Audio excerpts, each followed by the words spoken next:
A group of friends huddled under a street lamp on a drizzly evening in Amsterdam. The cobblestone streets glistened as they joked and laughed. They had come to see a show at a nearby Islamic center. Rumors were spreading about a young Muslim boy who was debating tourists about Islam, answering their questions with incredible wisdom. The friends couldn't help but laugh at the idea. A kid answering adults? Really? They'd also heard that after these lively discussions, some people even converted to Islam. "That's ridiculous," one friend muttered. Another smirked, curious but skeptical. Little did they know, this rainy evening would change their lives forever. They walked down a narrow lane and arrived at a simple brick building with a sign that read, "Community Iftar and Discussion." The courtyard was buzzing with people, young and old, Dutch locals, Turkish and Moroccan families, and even tourists from across Europe. The air smelled of spiced rice and fresh bread. Though sunset was still an hour away, preparations for Iftar, the evening meal to break the fast, were in full swing. A volunteer greeted them at the door with a warm smile. "Salam, welcome. Please join us for Iftar." His kindness softened the group's doubts. They had expected something strict or even confrontational, but instead, they found a welcoming space filled with laughter and conversation. Inside, posters advertised halal restaurants, Quran study groups, and events connecting Muslims and non-Muslims. Large photos on the walls showed scenes of Dutch Muslim life, a Dutch imam performing a wedding, a Turkish mother selling dates at a market, and a Moroccan father teaching his son to ride a bike. The captions explained how Islam has grown in the Netherlands, with over 1 million Muslims now calling it home. Many came as workers in the 1960s, building mosques and cultural centers. Their children, born Dutch, blended their faith with modern Dutch life. Of course, there have been challenges. Some politicians and media spread fear and stereotypes about Islam. But these struggles also sparked curiosity. Mosques began hosting open houses, filmmakers worked with Muslims to share their stories, and universities offered courses on Islamic culture. Even Ramadan became a time of connection, with streets in Amsterdam closing for community iftars. As the group settled in, an imam and a young boy stepped onto a small stage. The boy, around 12 years old, wore a neat jumper and looked calm. The friends who had mocked the idea of a child debating now watched with curiosity. The boy introduced himself as Adam and said he'd do his best to answer questions about Islam. If he made a mistake, the imam would help. A man named Victor raised his hand first. "Why is Islam growing in the Netherlands? This is a secular country, right?" Adam smiled and replied, "Muslims came here decades ago and built lives. Their children were born Dutch. Many Dutch people have also embraced Islam because of its focus on justice, community, and spirituality." He pointed to the photos on the walls, showing Dutch converts getting married, volunteering, and joining interfaith events. Victor wasn't convinced. If Islam is so peaceful, why do we hear about radicals and conflicts? Adam's face grew serious. There are a few who cause trouble, but most Muslims believe in peace and justice, just like the Quran teaches. Most mosques in the Netherlands work hard to break negative stereotypes. They promote open conversations, teamwork between different faiths, and acts of kindness.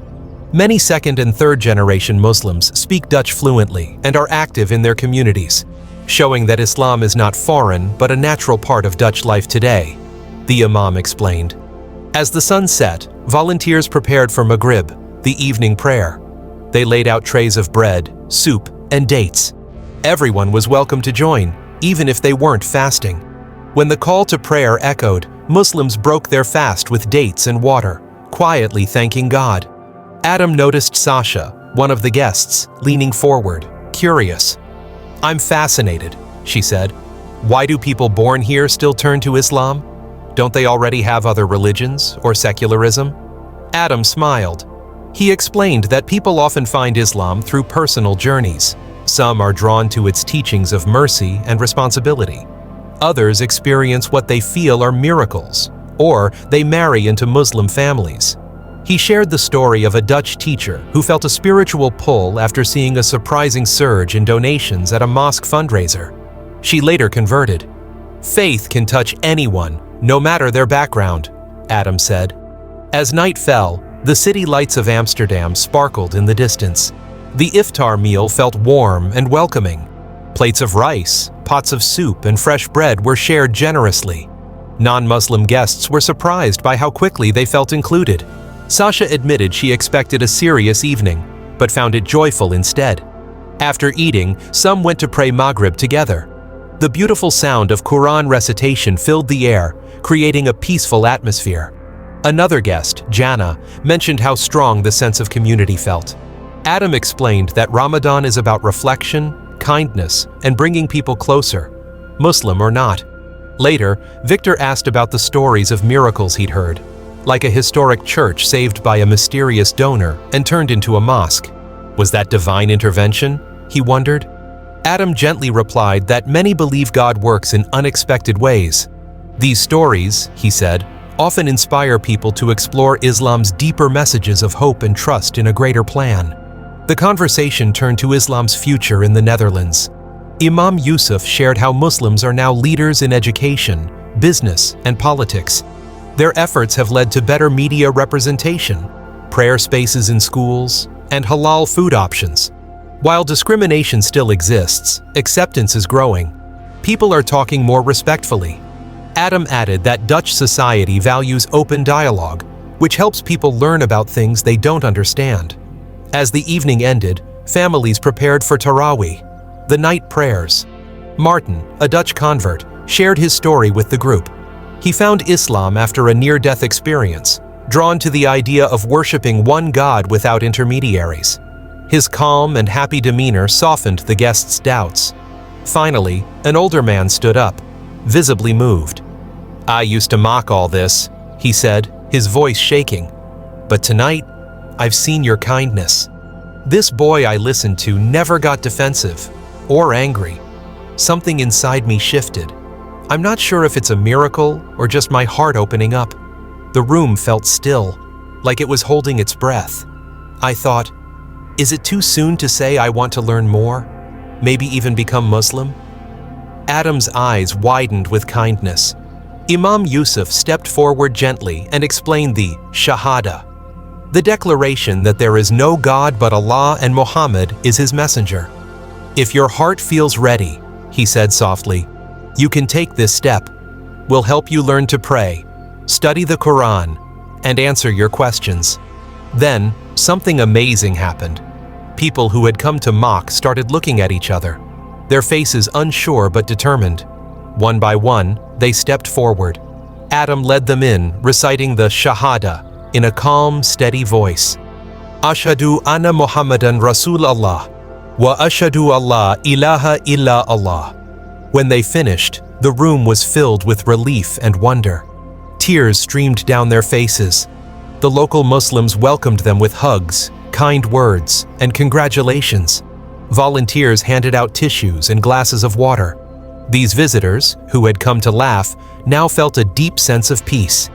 Imam Yusuf encouraged them to join support groups for new Muslims, reminding them that practicing Islam in the Netherlands was not only possible, but rewarding. Adam spoke to them one last time, smiling gently. "Remember, being Dutch and being Muslim can go hand in hand. Islam can strengthen your values, your kindness, your sense of community." As the new Muslims lingered at the door, exchanging contact information, the rain began again outside.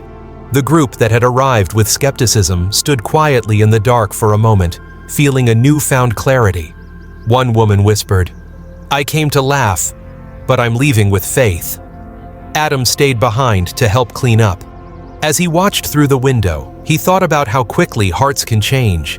Through Allah's grace, his calm and honest answers had touched their spirits. This was Islam in the Netherlands, a beautiful blend of compassion, faith, and modern life. That night, under the glow of canal lights, something extraordinary happened. What began as jokes turned into curiosity and ended with people embracing Islam. In a country known for its tolerance, a new chapter of faith was quietly unfolding. Adam, a young boy with a gentle heart, had done more than just explain Islam. He had awakened hearts, proving that even those who come to mock can leave with faith. His kindness and unwavering belief showed that truth, spoken with love, can reach even the most doubtful souls.